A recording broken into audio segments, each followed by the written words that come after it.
And prior to asking Supervisor Smith to give our inspiration, I want to talk a little bit about my friend and our colleague, Julie Schwellenbach. As many of you, well, all of you saw yesterday morning, Julie passed after her months, almost over a year-long battle with cancer. Julie was present on this board up until the end, and she very much enjoyed being able to participate in meetings virtually because it kept her engaged in serving our community, which is something that she was she loved to do. I know that a lot of you on this board never actually had the opportunity to meet Julie, and let alone the first colleague from this board that we lost in Supervisor Rusk. But I can assure you that you would have adored her. She was a friend to everyone, and one of the first friends I made when I moved to Sun Prairie, actually. Julie was an educator for years, and I think that spirit carried with her, through her service to her district on the board. And she, as I said, was active till the end. And the board for Julie was almost something that she picked up after retirement. She retired from education, so many years at Bird School here in elementary, and it was when Denny O'Loughlin retired there and indicated he was no longer going to run for election or for board. There was I think it was a couple days before the filing deadline, and no one had stepped forward, and then Julie did, as an extension of her life of service to others. So while I know that not all of us knew Julie or knew her well, she was an incredible friend to me and an incredible member of our community. And I know that she loved serving on this board and serving our community, and took this very seriously and thoughtfully. And she was an incredible wife to Mike, an incredible mom to Matt and Katie, and an incredible member of the Sun Prairie community. And she is going to be missed greatly, not just on this board.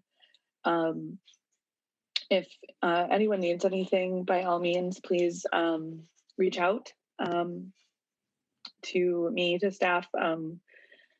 And I just ask that you keep Julie's children and her family and friends in your thoughts in the days ahead.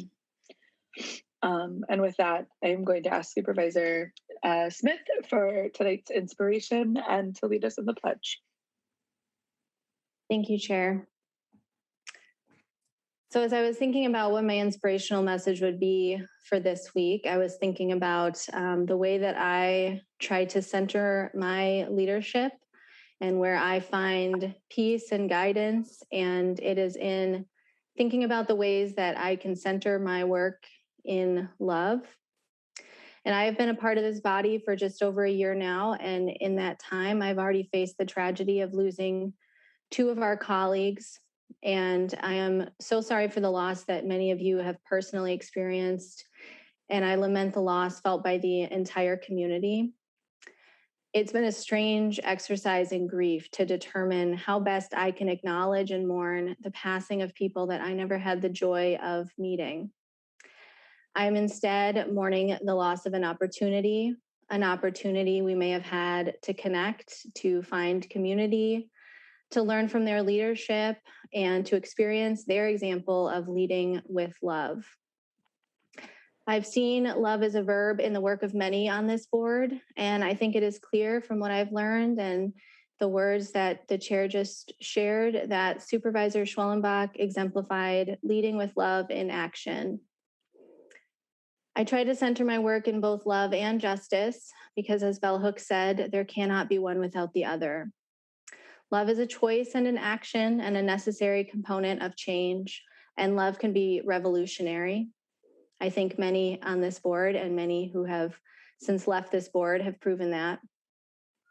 I'm inspired by centering my work in that love and inspired by the opportunities that difficult questions present when you try to consider love in all of your work.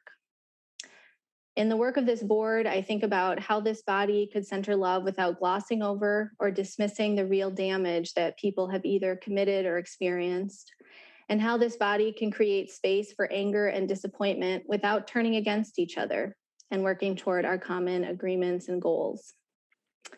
By keeping love through justice at the center of what we do, I think we have a shot at continuing to build on the work of the supervisors we've lost. And I'm inspired by that idea and that possibility. I'd like to leave you with some segments of a poem that I enjoy, Epitaph by Merritt Malloy.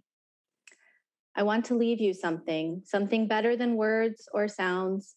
Look for me in the people I've known or loved, and if you cannot give me away, at least let me live on in your eyes and not in your mind. So when all that's left of me is love, give me away. Let's all strive to leave behind a legacy through our work on this board and within our communities that empowers others to be active with their love too, and share it as widely as they can.